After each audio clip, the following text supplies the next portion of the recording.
Hello students, welcome to you my YouTube channel Drishyam D classes में आपका स्वागत है। प्रिय छात्रों, मैं आज लेकर आया हूं आपके लिए क्लास 10 साइंस का chapter number 2 acid base and salt के सभी एनसीईआरटी एक्सरसाइज क्वेश्चन सॉल्व किए जाएंगे और जहां बात आएगी एक्सप्लेनेशन की तो उसे बहुत ही अच्छी तरह से बोर्ड पर एक्सप्लेन किया जाएगा। तो देखते हैं पहला क्वेश्चन क्या कह रहा है एनसीईआरटी का। आपको 3 परखनलियां दी गई हैं। आपको परखनली 3 दी गई हैं, परखनली ए, परखनली बी, परखनली सी। इनमें से एक में आश्रित जल है। इन तीनों परखनलियों से किसी एक में कोई डिस्टिल्ड वाटर है, आश्रित जल है, शुद्ध जल है, तथा किसी एक में अम्लीय विलयन है और किसी एक में क्षारीय विलयन है। या तो किसी एक में शुद्ध जल है, एक में अम्लीय विलयन है, एक में क्षारीय विलयन है। यदि आपको केवल लाल लिटमस पत्र दिया जाता है, आपको क्या दिया जा रहा है?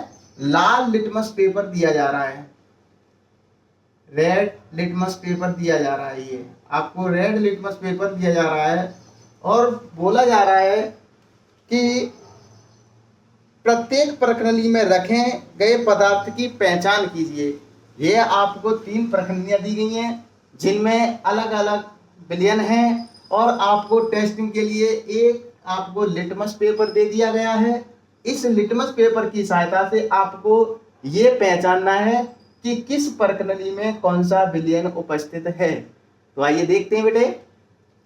देखो बेटे, अब प्रणाली जैसे ही हम लिटमस पेपर को परखनली 1 में डुबोते हैं, टेस्ट ट्यूब 1 में ले जाते हैं। मान लो हम ये टेस्ट ट्यूब 1 में इसे ले गए और हमने देखा कि ये जो पहली परखनली है ए, इसमें जब हम लिटमस पेपर को ले गए तो इस लिटमस पेपर के कलर में कोई बदलाव नहीं आया। पुनः हम परखनली बी में ले गए लिटमस पेपर को। परखनली बी में जैसे ही हम लिटमस पेपर को ले गए तो जो लाल लिटमस पेपर है, जैसे ही हमने उसको परखनली बी में डुबोया तो ये लिटमस पेपर का कलर नीला हो गया। लाल लिटमस पेपर कैसा हो गया? नीला हो गया। लाल लिटमस पेपर कैसा हो गया? नीला हो गया। अब आप जानते हो कि जो विलयन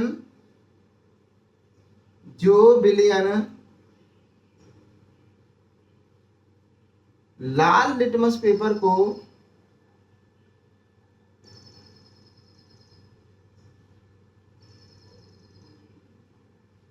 को नीला कर देता है,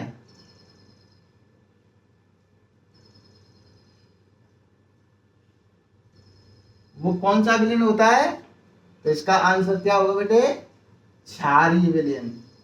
क्या होगा? क्षारीय विलयन। आपकी समझ में आया? अब ये जो नीला लिटमस पेपर हो गया है, या इस नीले लिटमस पेपर को और परखनली सी में डालते हो। किसमें डालते हो? सी में। तो ये नीला लिटमस पेपर कैसा हो जाता है? लाल हो जाता है। नीला लिटमस पेपर कैसा हो रहा है? लाल हो रहा है। और आप जानते हो कि जो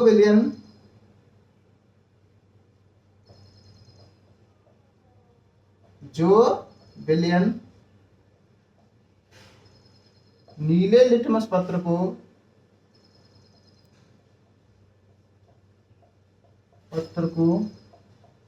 लाल करता है,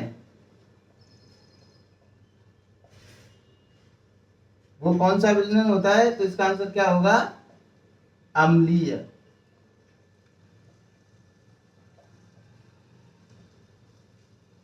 कौन सा विलयन होगा? अम्लीय। तो आपने क्वेश्चंस को जाना और पहचाना और आपके दिमाग में सेट हो गया होगा कि पहला जो आपके परख नली है उसमें क्या है, शुद्ध जल है,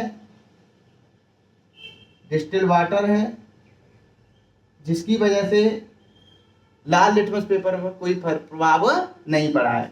दूसरा विलयन जिसमें लाल लिटमस पेपर कैसा हो रहा है, नीला, अर्थात इसमें क्षारीय विलयन है, अर्थात इसमें क्षार है। और तीसरा नीला लिटमस पेपर जो यहाँ नीला हो गया था और उस नीले लिटमस पेपर को तीसरे परख नली में डाला तो उसका कलर कैसा हो गया, लाल, अर्थात इसमें क्या है, अम्ल। ऐसा कोई। तो बेटे पहला क्वेश्चन आपकी समझ में आया होगा किस प्रकार हमने परख नलियों में ये सिद्ध किया कि किस परख नली में कौन सा विलयन भरा हुआ है। दूसरा क्वेश्चन है, पीतल एवं तांबा के बर्तनों में दही एवं खट्टे पदार्थों को क्यों नहीं रखना चाहिए। आप जानते हो कि पीतल और तांबा दोनों ही धातु हैं। पीतल कॉपर की मिश्र धातु है जो कॉपर और जिंक से मिलकर के बनी होती है, जबकि कॉपर एक शुद्ध धातु है। अब आप जानते हो कि इनमें खट्टे पदार्थ इसलिए नहीं रखने चाहिए क्योंकि खट्टे पदार्थ जो होते हैं वो होते हैं अम्ल। परिभाषा में बताया गया था कि जो खट्टे पदार्थ होते हैं वो अम्ल होते हैं, जिनका स्वाद खट्टा होता है वो अम्ल होते हैं। अब आपने देखा कि जब अम्लों की क्रिया धातुओं के साथ करते हैं तो एक स्पेशल गैस निकलती है जिसे हम हाइड्रोजन गैस कहते हैं, और वहाँ पर साथ में क्या बनता है, लवण बनता है। अब जो लवण बनता है यहाँ पर, वो लवण बेटा होता है हानिकारक। तो इसलिए बताया गया है कि पीतल और तांबे के बर्तनों में खट्टे पदार्थों को नहीं रखना चाहिए। ये दूसरे क्वेश्चन का आंसर रहा। अब क्वेश्चन है तीसरा कि धातु के साथ अम्ल की अभिक्रिया होने पर सामान्यतः कौन सी गैस निकलती है। तो बेटे धातुओं के साथ अम्ल की क्रिया कराएं। मान लो M4 कोई मेटल है और कोई एसिड के साथ रिएक्ट करा रहे हैं, तो यहाँ क्या बनना है, सॉल्ट बनना है। क्या बनना है, सॉल्ट बनना है। और प्लस में क्या निकल रही है, हाइड्रोजन गैस निकल रही है। ठीक है। अब ये जो सॉल्ट बन रहा है ये कैसा है, हानिकारक सॉल्ट होगा, इसलिए हम नहीं रखते। अब एक उदाहरण के द्वारा समझाइए कि इस गैस की उपस्थिति की जांच कैसे करेंगे। तो बेटे वो कह रहा है कि जो धातु की आप एसिड के साथ रिएक्शन करा रहे हो ये तो बात सही है, लेकिन हमें एक उदाहरण के माध्यम से समझाइए कि आप कैसे सिद्ध करोगे कि इसमें कौन सी गैस है ये। तो देखिए बेटा कि मैंने जिंक धातु ली, M4 मेटल का मतलब मैंने कोई एक जिंक धातु ली है और जिंक की क्रिया में सल्फ्यूरिक एसिड के साथ करा रहा हूँ। सल्फ्यूरिक एसिड के साथ कराऊंगा तो जिंक सल्फेट बनेगा और जिंक सल्फेट के साथ प्लस में क्या निकल जाएगी, H2 गैस निकल जाएगी। अब ये H2 गैस जो निकलेगी वो मुझे एक्सप्लेन करनी है, समझानी है। वो कह रहा है कि समझाइए। तो ये मेरा एक डायग्राम है, मैंने आपको ये बनाया है, इसी के आधार पर इसकी जांच करने के लिए बनाया है। तो बेटे ये एक स्टैंड है और स्टैंड में एक मैंने परख नली लगाई है। परख नली ऐसी लगाई है जो कॉर्क से पैक है और इसमें एक निकास नली लगाई है, प्रवाह नली लगाई है, जिससे कि गैस बाहर निकाली जा सके। अब इसमें मैंने क्या डाला है, डाइल्यूट H2SO4 डाला है, एसिड डाला है, डाइल्यूट H2SO4 डाला है और प्लस इसमें जिंक के टुकड़े डालेंगे। जिंक लिए ना, उस जिंक के क्या हैं, टुकड़े हैं। अब इसे धीरे धीरे क्या करेंगे, हम वर्नर की सहायता से गर्म करेंगे। क्या करेंगे जी, वर्नर की सहायता से गर्म करेंगे। ये वर्नर है, इसकी सहायता से इसे गर्म करेंगे। तो गर्म करेंगे तो इसमें से हाइड्रोजन गैस, ये देखो हाइड्रोजन गैस के बुलबुले बन रहे हैं और ये हाइड्रोजन गैस बाहर निकलेगी। यहाँ पर ये है, ये क्या है, एक पात्र है जिसमें है जल। अब यहाँ पर गैस पूर्ण रूप से पैक्ड है परख नली, तो निकास नली से हाइड्रोजन गैस जाएगी और किस में जाएगी, जल में। अब जल में से गैस निकलेगी बुलबुलों के रूप में, बुलबुलों के रूप में निकलेगी। तो उस गैस को हम वहां पर उस पात्र के ऊपर जलती हुई मोमबत्ती को ले जाएंगे, कैंडल ले जाएंगे। तो जैसे ही उन बुलबुलों के संपर्क में जैसे ही मोमबत्ती जाएगी तो वो फट फट की आवाज के साथ, फट फट की आवाज के साथ जलेगी। तो जिससे सिद्ध होगा कि जो फटफट की आवाज के साथ जो बुलबुले चल रहे हैं अर्थात ये हाइड्रोजन गैस है। मैं आशा करता हूं आपकी समझ में आया होगा ये भी क्वेश्चन। तीसरा क्वेश्चन कंप्लीट। चौथा क्वेश्चन है, देखिएगा, कोई धातु यौगिक है, कोई भी धातु यौगिक है, हमें नहीं पता है कौन सा धातु यौगिक है, एक तनु हाइड्रोक्लोरिक अम्ल के साथ अभिक्रिया करता है। यानी कोई धातु यौगिक है जो किसके साथ, तनु हाइड्रोक्लोरिक अम्ल अर्थात HCl के साथ क्या कर रहा है, HCl के साथ अभिक्रिया कर रहा है। कोई धातु यौगिक मान लें हम A है, कोई धातु यौगिक क्या है, A है, और वो किसके साथ, डाइल्यूट HCl के साथ रिएक्ट कर रहा है। डाइल्यूट HCl के साथ अभिक्रिया करता है तो बुदबुदाहट उत्पन्न होती है। जैसे ही वो उसके साथ क्रिया करता है तो क्या होती है, बुदबुदाहट उत्पन्न होती है। इससे उत्पन्न गैस जलती मोमबत्ती को बुझा देती है। कहने का मतलब है कि जो यौगिक है उसकी जैसे ही क्रिया डाइल्यूट HCl के साथ करते हैं तो वहां से क्या निकलती है, कोई गैस निकलती है, कोई गैस निकलती है जो क्या करती है, जलती हुई मोमबत्ती को क्या करेगी, बुझा देगी। तो जलती हुई मोमबत्ती को बुझा देती है। यदि उत्पन्न यौगिकों में एक कैल्शियम क्लोराइड है, उत्पन्न यौगिकों में अर्थात यहाँ पर जो एक उत्पन्न यौगिक है वो क्या है, कैल्शियम क्लोराइड है। कैल्शियम क्लोराइड है, कैल्शियम क्लोराइड है, तो इस अभिक्रिया के लिए संतुलित रासायनिक समीकरण लिखिए। तो इस अभिक्रिया के लिए संतुलित रासायनिक समीकरण लिखिए, ये कह रहा है। तो देखो यहाँ पर CaCl2 लिखा रहा है, तो इसका मतलब है कि यहाँ पर जो कंपाउंड लिया होगा वो कैल्शियम का कंपाउंड होगा, इसका कंपाउंड होगा कैल्शियम का कंपाउंड होगा। अब देखो यहाँ कैल्शियम के कंपाउंड में, और वो जलती मोमबत्ती को बुझा देता है। आपको मैंने बताया है कि आग बुझाने में कौन सी गैस यूज करते हैं, कार्बन डाइऑक्साइड। अर्थात कोई ऐसा यौगिक होगा जो कार्बोनेट का बना होगा और धातु हमें मिल गया है कैल्शियम, तो हम यहाँ पर क्या लेते हैं, कैल्शियम कार्बोनेट लेते हैं। CaCO3 ले लिया और CO3 के साथ किसकी रिएक्शन करा दी, HCl की रिएक्शन करा दी। HCl की रिएक्शन कराई आपने CO3 के साथ, तो आपको उत्पन्न वो बता रहा है कि उत्पन्न जो कंपाउंड है वो क्या बना है, CaCl2 बनना है। क्या बनना है, CaCl2 बनना है, और प्लस में निकलेगी गैस। अब गैस कौन सी निकलेगी, CO2।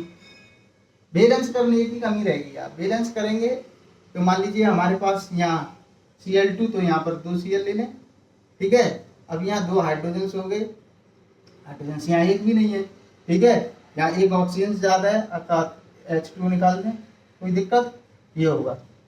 तो बेटे ये जो वो कह रहा था कि कौन सी गैस निकलेगी जो मोमबत्ती को बुझा देगी, तो यहाँ पर देखो ये तो जल हो गया, द्रव हो गया, ये लवण हो गया CaCl2, तो बची गैस क्या है, कार्बन डाइऑक्साइड। अर्थात कार्बन डाइऑक्साइड गैस है जो क्या कर देगी, जलती हुई मोमबत्ती को बुझा देगी, ये बात कर रहा है। और संतुलित रासायनिक समीकरण की बात कर रहा है। तो यहाँ पर देखो कैल्शियम यहाँ एक है, यहाँ पर भी एक है, यहाँ क्लोरीन 2 है, यहाँ पर भी 2 है, यहाँ हाइड्रोजन 2 है, यहाँ पर भी हाइड्रोजन 2 है, यहाँ कार्बन 1 है, यहाँ भी कार्बन 1 है, यहाँ ऑक्सीजन 3 है, यहाँ भी ऑक्सीजन 2 और 1 है, 3 है। अर्थात संतुलित रासायनिक समीकरण है। मैं आशा करता हूँ आपके समझ में 14वीं क्वेश्चन आसानी से आ गया होगा।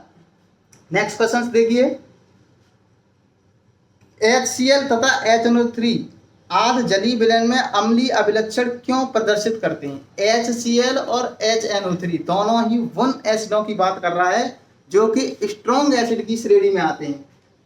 इनकी बात कर रहा है बेटे, उन यौगिकों की बात कर रहा है जो स्ट्रॉन्ग एसिड की श्रेणी में आते हैं दोनों ही। तो देखिएगा क्वेश्चन कह क्या रहा है, ये देखना है हमें कि HCl तथा HNO3 के जलीय विलयन में अम्लीय अभिलक्षण क्यों प्रदर्शित करते हैं। जो HCl है और HNO3 है, ये जलीय विलयन में, जलीय विलयन मतलब H2O में क्या करते हैं कि ये यहाँ पर दिखा दे रहा है, यहाँ पर H3O धनायन प्लस Cl ऋणायन बनाएगा और ये इसकी क्रिया H2O के साथ। तो देखा बेटे आपने, HCl की जल के साथ क्रिया कराई तो H3O धनायन हाइड्रोनियम आयन तथा क्लोरीन आयन दे रहा है अर्थात H आयन दे रहा है, और HNO3 की जल में क्रिया कराई तो ये भी हाइड्रोजन आयन दे रहा है अर्थात हाइड्रोजनियम आयन दे रहा है, और NO3 रेडायंस दे रहा है। इसका मतलब है कि ये स्ट्रॉन्ग एसिड हैं जो जल में आसानी से घुल जाते हैं और H आयन से प्रदान करते हैं। तो क्वेश्चन कह रहा है HCl HNO3 आदि जलीय विलयन में अम्लीय अभिलक्षण क्यों प्रदर्शित करते हैं, क्योंकि ये स्ट्रॉन्ग एसिड होते हैं इसलिए ये पूर्ण रूप से आसानी से जल में घुल जाते हैं और H आयन से देते हैं यानी प्रोटॉन्स देते हैं। जबकि एल्कोहल एवं ग्लूकोज जैसे यौगिकों के विलयनों में अम्लीयता के अभिलक्षण नहीं प्रदर्शित होते, क्योंकि एल्कोहल की बात करें, मान लो कि C2H5OH और ग्लूकोज C6H12O6। ये यौगिक हैं जो जलीय विलयन में H2O में क्या H आयंस प्रदर्शित नहीं करते, H आयंस प्रदर्शन आसानी से नहीं करते हैं। क्यों नहीं करते हैं? क्योंकि ये दोनों तो बेटे होते हैं स्ट्रॉन्ग एसिड है, और ये जो है ये अम्लीय व्यवहार तो प्रदर्शित करता है, लेकिन कैसा करता है? वीक अम्लीय व्यवहार प्रदर्शित करता है, वीक ही होता है। ठीक है, इसमें भी OH ग्रुप होते हैं, लेकिन ये क्या है? ये वीक हैं, कहते हैं दुर्बल हैं। तो दुर्बल होने के कारण ये अम्लीय व्यवहार प्रदर्शित नहीं करते हैं। ये इसका आंसर रहेगा। नेक्स्ट क्वेश्चन है, अम्ल का जलीय विलयन क्यों विद्युत का चालन करता है? अम्ल जो होता है, अम्ल का जलीय विलयन, ये समझ में आया क्वेश्चन? क्योंकि ये स्ट्रॉन्ग एसिड होते हैं, ये आसानी से H आयंस देते हैं, इसलिए अम्लीय व्यवहार प्रदर्शित करते हैं, और ये आसानी से H आयंस नहीं देते हैं, इसलिए ये नहीं करते। नेक्स्ट क्वेश्चन है बेटे कि जो आपका अम्ल का जलीय विलयन क्यों विद्युत का चालन करता है? अर्थात अम्ल का जलीय विलयन, मान लो अम्ल है हमारे पास, यही मान लो HCl अम्ल है, और इसका जलीय विलयन H2O क्या कर रहा था? H3 धनायन प्लस Cl ऋणायन बना रहा था। तो ये ऐसा करते हैं, तो ये विद्युत के क्या होते हैं? चालक होते हैं। विद्युत के क्या होते हैं? विद्युत का चालन करते हैं। विद्युत का क्या करते हैं? चालन करते हैं। तो ये कह रहा है क्वेश्चन, अम्ल का जलीय विलयन क्यों विद्युत का चालन करता है? तो विद्युत का चालन ये इसलिए करता है कि जो विद्युत धारा का प्रवाह होता है वो दो कारणों से होता है। या तो वो इलेक्ट्रॉन्स के कारण होगा, विद्युत धारा जो बहती है वो किसके कारण बहती है? या तो इलेक्ट्रॉन्स के कारण बहती है, या फिर आयन के कारण बहती है, यानी आवेश के कारण बहती है। आयन का मतलब आवेश के कारण बहती है। तो जैसे ही HCl को अपने जल में घोला है, तो इसने क्या बनाए हैं? आयन बनाए हैं, और आयन बनाएंगे इसलिए विद्युत का चालन करता है। ये इसका आंसर होगा। नेक्स्ट क्वेश्चन है, शुष्क हाइड्रोक्लोरिक गैस शुष्क लिटमस पत्र के रंग को क्यों नहीं बदलती है? ये कह रहा है कि HCl तो है आपके पास, ये HCl क्या कर रहा है? एक अम्ल है, और ये लाल लिटमस पेपर को क्या, नीले लिटमस पेपर को क्या कर देते हैं? अम्ल लाल कर देते हैं। लेकिन इस HCl के आगे उसने लगा दिया ड्राई, यानी शुष्क है, कि शुष्क HCl गैस लाल लिटमस पेपर को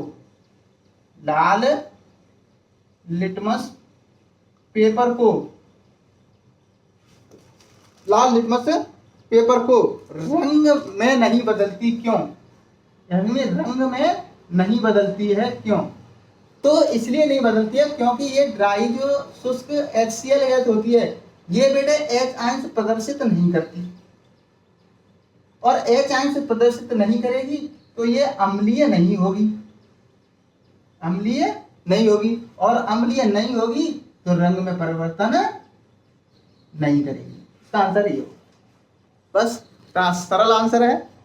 नेक्स्ट क्वेश्चन है बेटे, अम्ल को तनुकृत करते समय यानी डाइल्यूट करते समय अनुशंसित करते हैं कि अम्ल को जल में मिलाना चाहिए, न कि जल को अम्ल में।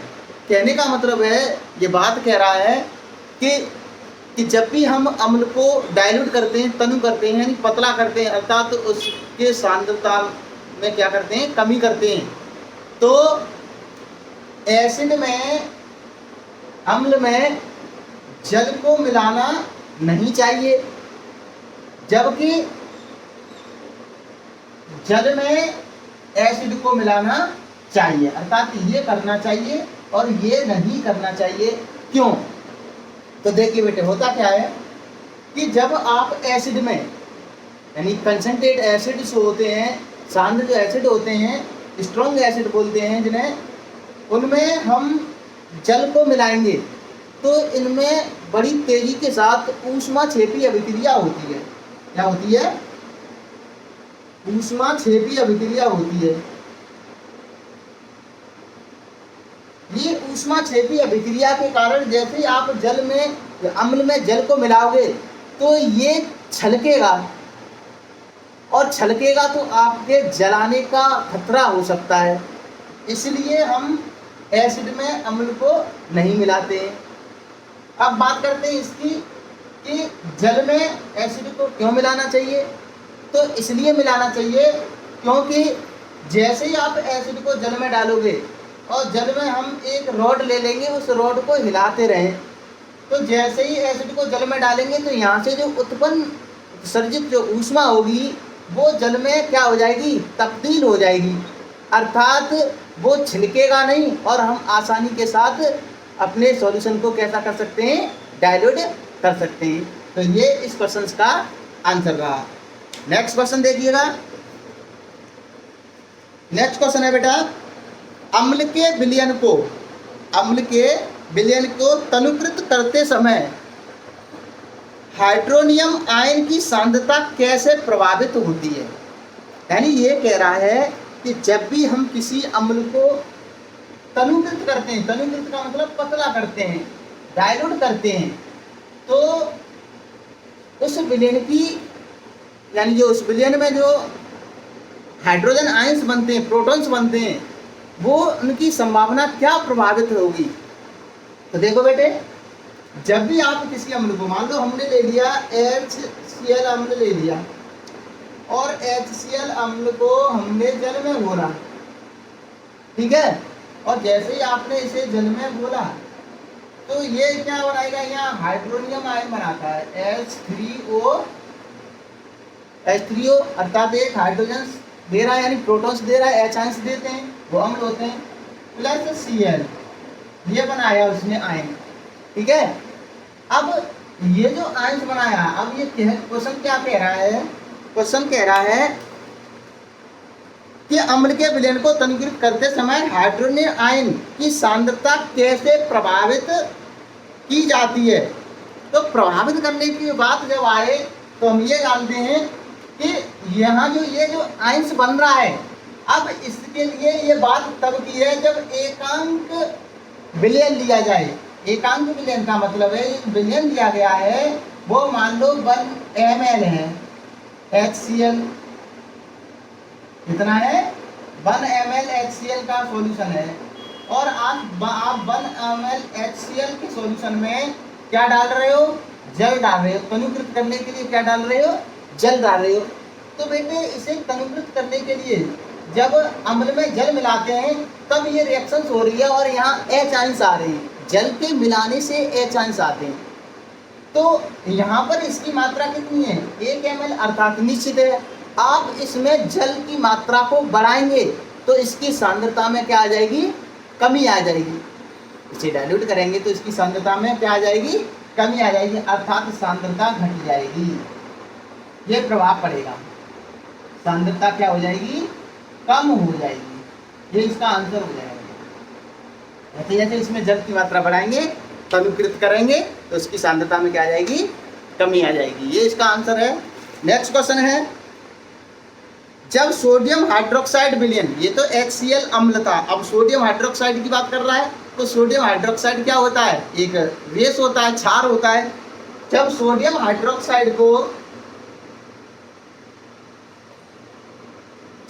हाइड्रोक्साइड के विलयन में अधिक क्षारक मिलाते हैं, यानी हमारे पास कोई सोडियम हाइड्रोक्साइड का विलयन है, अर्थात ये हमारे पास सॉल्यूशन है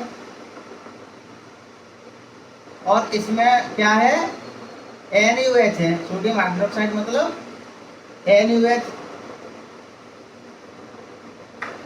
NaOH क्या है, तो क्षार है। और कैसा क्षार है, ये प्रबल क्षार है बेटा, क्षार कैसा है, प्रबल है। अब वो कह रहा है कि इसमें सोडियम हाइड्रोक्साइड के विलयन में और क्षारक मिलाए जाएं, अर्थात और क्षारक मतलब और क्षारक मिलाए जाएं का मतलब है कि इसमें और NaOH मिला दिया जाए। क्या मिला दिया जाए, और NaOH मिला दिया जाए। तो इस क्षारक में क्या होगा, वो जो क्षार होते हैं वो जलीय विलयन में क्या देते हैं, क्षार होते हैं वो जलीय विलयन में क्या देते हैं, OH आयंस देते हैं। अब इसमें क्षार पहले से ही OH आयंस है और इसमें क्षार मिला दी जाए तो OH आयंस की मात्रा और क्या होगी, और OH आयंस की मात्रा बढ़ेगी, और OH आयंस की मात्रा बढ़ेगी तो ये विलयन कैसा हो जाएगा, और अधिक सांद्र हो जाएगा, अर्थात सांद्रता क्या हो जाएगी, बढ़ जाएगी। सांद्रता क्या हो जाएगी, बढ़ जाएगी, अर्थात विलयन ज्यादा सांद्र हो जाएगा, गाढ़ा हो जाएगा, बढ़ जाएगी। ये इस पर प्रभाव डालेगी, अर्थात सांद्रता में वृद्धि होगी। और समझ में आया होगा। नेक्स्ट क्वेश्चन है, आपके पास 2 विलयन है, आपके पास 2 विलयन है। ये समझ में आया होगा बेटे कि आप इसमें NaOH और डाल रही हो तो उसकी सांद्रता बढ़ेगी, नॉर्मल सी बात है, उसमें OH आयंस की संख्या बढ़ेगी। उसे तनिक करने के लिए उसमें जल बढ़ा रहे थे, यदि उसमें HCl और बढ़ाई जाती, इससे पहले वाले क्वेश्चन में भी बात करें तो उसमें HCl और बढ़ाया जाता तो उसकी सांद्रता तब भी बढ़ जाती, लेकिन उसमें क्या बढ़ाया जा रहा है, जल बढ़ाया जा रहा है, इसलिए उसकी सांद्रता में कमी हुई थी। नेक्स्ट क्वेश्चन है, जब सोडियम हाइड्रोक्साइड विलयन में अधिक क्षारक मिलाते हैं तो ये तो हो गया। आपके पास 2 विलयन है A और B, हमारे पास क्या है बेटे, 2 विलयन है। एक तो A है, A सॉल्यूशन है, ये नहीं बताया गया है अभी इसमें क्या है, और दूसरा है आपके पास B सॉल्यूशन है।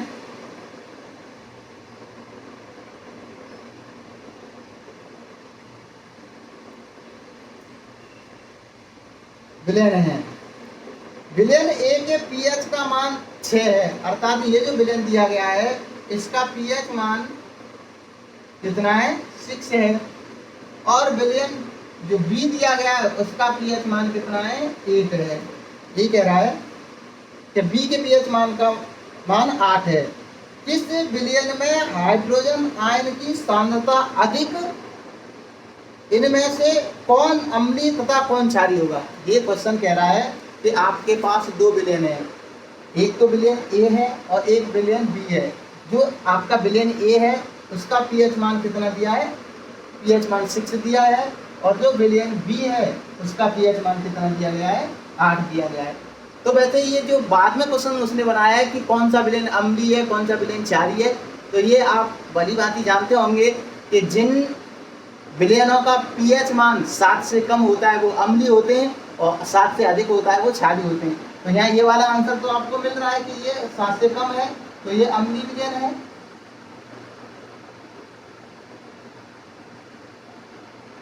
और ये इसका ज्यादा है तो ये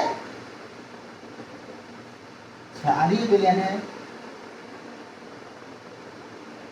लेकिन पहला क्वेश्चन उसने ये इसमें निकाला है कि किस विलयन में हाइड्रोजन आयन की सांद्रता अधिक है, किस विलयन में हाइड्रोजन आयन की सांद्रता अधिक है, ये क्वेश्चन निकाला है इसने।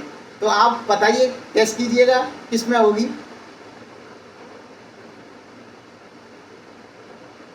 तो देखिए बेटे, हाइड्रोजन आयन की सांद्रता कैसे निकालते हैं, आपने पढ़ा होगा फॉर्मूला pH = माइनस के log बेस 10 की घात, ये log base 10 hydrogen ion concentrate, यही तो फॉर्मूला पढ़ाया आपने pH में।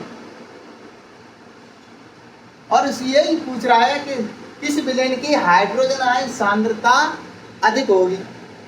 तो जो हाइड्रोजन आयन सांद्रता होती है वो ऋणात्मक लघुगुणक के बराबर होती है, इसके pH के ऋणात्मक लघुगुणक के बराबर होती है हाइड्रोजन आयन की सांद्रता।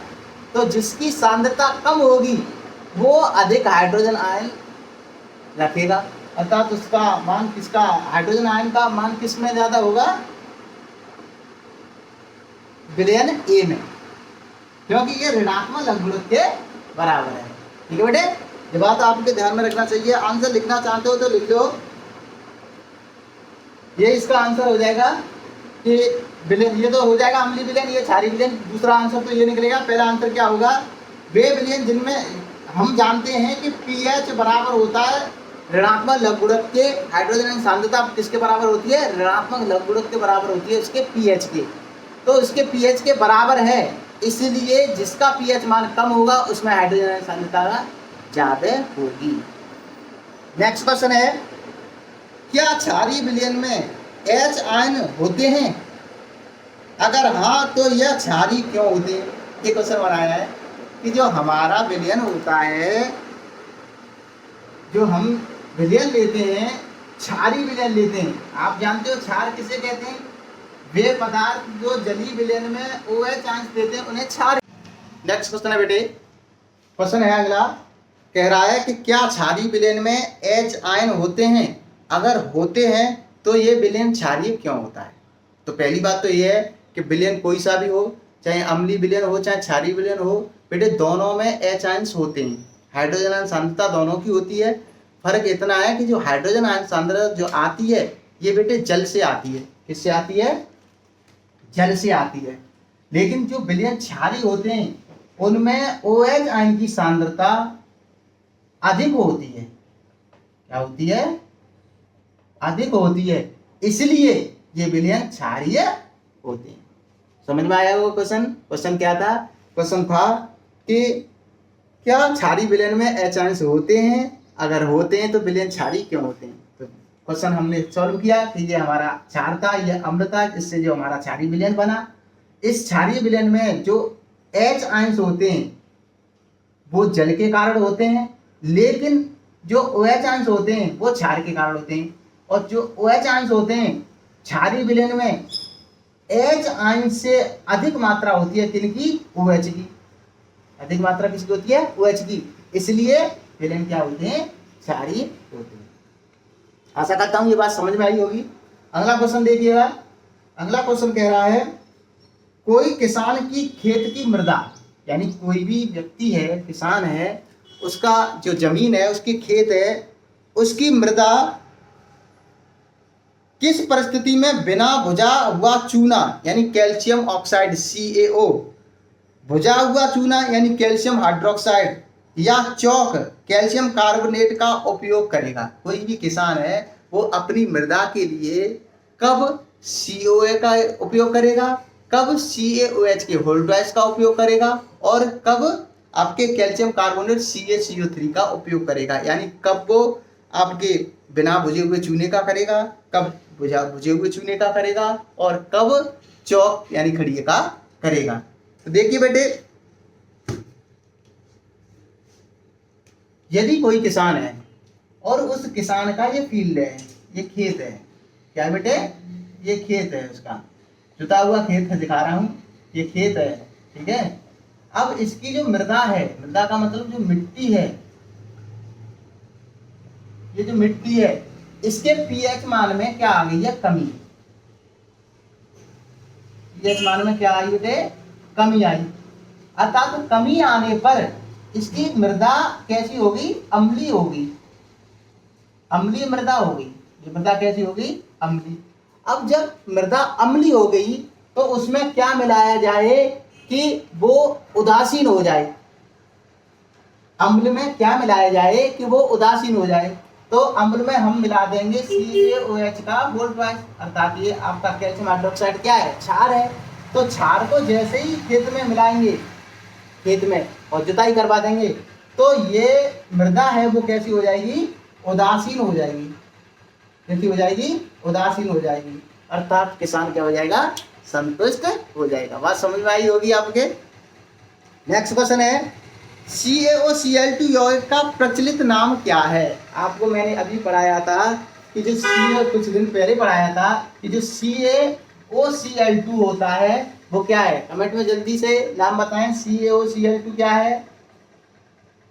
कैल्शियम हाइपोक्लोराइड, कैल्शियम क्लोरो, क्या बोलते हैं इसे? कैल्शियम क्लोरो क्लोरेट, या आप कह सकते हो कैल्शियम ऑक्सी क्लोराइड, अर्थात ये भ्रंजक चूर्ण है। क्या है? भ्रंजक चूर्ण। नाम बता दिया, यही है। ये पूछ रहा है CaOCl2 यौगिक का प्रचलित नाम क्या है? तो CaOCl2 का प्रचलित नाम क्या है? भ्रंजक चूर्ण है, ब्लीचिंग पाउडर है। अगला क्वेश्चन है, उस पदार्थ का नाम बताइए जो क्लोरीन से क्रिया करके भ्रंजक चूर्ण बनाता है। वो कौन सा पदार्थ है जो क्लोरीन से क्रिया कराने पर इसको बनाता है? तो आप जानते हो कि जो आपका बुझा हुआ चूना होता है, यानी CaOH का होल ट्वाइस, यानी कैल्शियम हाइड्रोक्साइड को जब क्लोरीन के साथ अपकृत किया जाता है तो क्या बना देता है, ब्रंजक चूड़ बना देता है, ब्रंजक चूड़ का निर्माण करता है, प्लस में यहाँ से क्या निकाल देता है, जल निकाल देता है। ये रिएक्शन सब आपको प्रयोगशाला विधि में मैंने ब्रंजक चूड़ में पहली रिएक्शन से ही कराई है।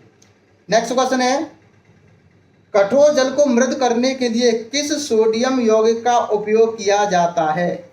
कठोर जल जो होते हैं, ऐसे जल जो पीने योग्य नहीं होते हैं, तो उनमें ऐसा क्या मिलाया जाए कि वो पीने योग्य हो जाएं।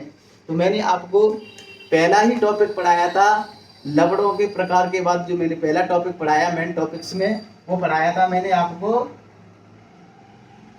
धावन सोडा। क्या पढ़ाया था, धावन सोडा। अर्थात धावन सोडा का फॉर्मूला क्या होता है, Na2CO3 अर्थात सोडियम कार्बोनेट। ये जो सोडियम कार्बोनेट होता है वही आपके जल को, कठोर जल को क्या कर देता है, मृदु जल में परिवर्तित कर देता है। नेक्स्ट क्वेश्चन है, सोडियम हाइड्रोजन कार्बोनेट के विलयन को गर्म करने पर, सोडियम हाइड्रोजन कार्बोनेट अर्थात मैंने कहा था कि धावन सोडा का भाई कौन है, सोडियम हाइड्रोजन कार्बोनेट।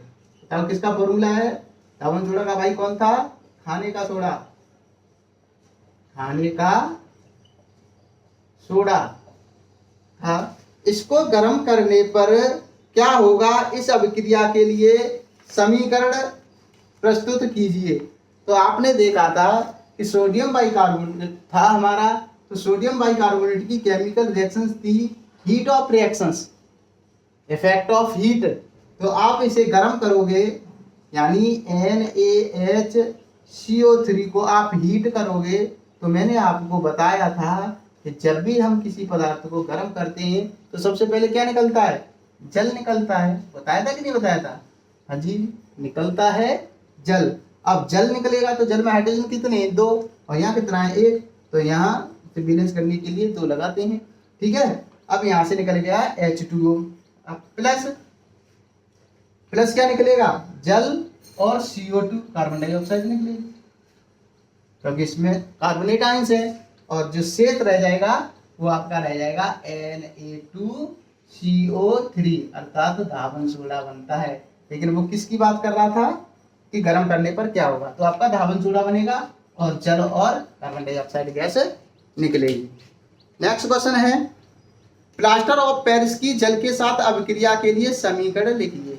तो बताइए, प्लास्टर ऑफ पेरिस टॉपिक कराया है मैंने, बताइए प्लास्टर ऑफ पेरिस का क्या फॉर्मूला है, क्या है सूत्र प्लास्टर ऑफ पेरिस का, जाना पहचाना है, क्या है, CaSO4 हाफ H2O। ये या मैंने ये कहा था कि आप ये लिख सकते हो CaSO4 का होल ट्वाइस H2, यही तो बताया था। अब ये कह रहा है कि प्लास्टर ऑफ पेरिस की जल के साथ क्रिया करने पर, किसके साथ क्रिया करा रहा है, H2O के साथ, जल के साथ क्रिया करने पर क्या बनेगा, बताइए, पढ़ाया है, जिप्सम। क्या बनेगा, जिप्सम। तो यहाँ पर क्या बनेगा, जिप्सम का फॉर्मूला क्या होता है, CaSO4 यानी कैल्शियम सल्फेट 2H2O, यही तो होता है, CaSO4 × 2H2O। 2 जल के अणु हो जाते हैं, यहाँ आधा जल का अणु होता है, यहाँ 2। तो इसमें कितना जोड़ देंगे जल का अणु, इसके लिए इसमें जोड़ेंगे 3/2 H2O जोड़ेंगे और इसमें 3H2O जोड़ देंगे, क्योंकि पूरा 2 लेके चलते हैं। तो आपकी समझ में आया होगा, क्या मिल जाता है, जिप्सम। जब प्लास्टर ऑफ पेरिस की क्रिया का जल अपघटन किया जाता है, जल के साथ अभिक्रिया की जाती है, तो क्या बनता है, जिप्सम। ये क्या है आपका POP, प्लास्टर ऑफ पेरिस है। तो बेटे आपकी समझ में आया होगा। ये आपके NCERT के जो आपके पाटन हेतु क्वेश्चन थे वो यहाँ पर समाप्त होते हैं। अब स्टार्ट करेंगे NCERT के अभ्यास प्रश्न, ठीक है। तो नेक्स्ट वीडियो में देखिएगा, ये एक्सरसाइज NCERT की एक्सरसाइज का पहला भाग था। अब दूसरे भाग में नेक्स्ट क्वेश्चन आपको कराए जाएंगे। Thank you.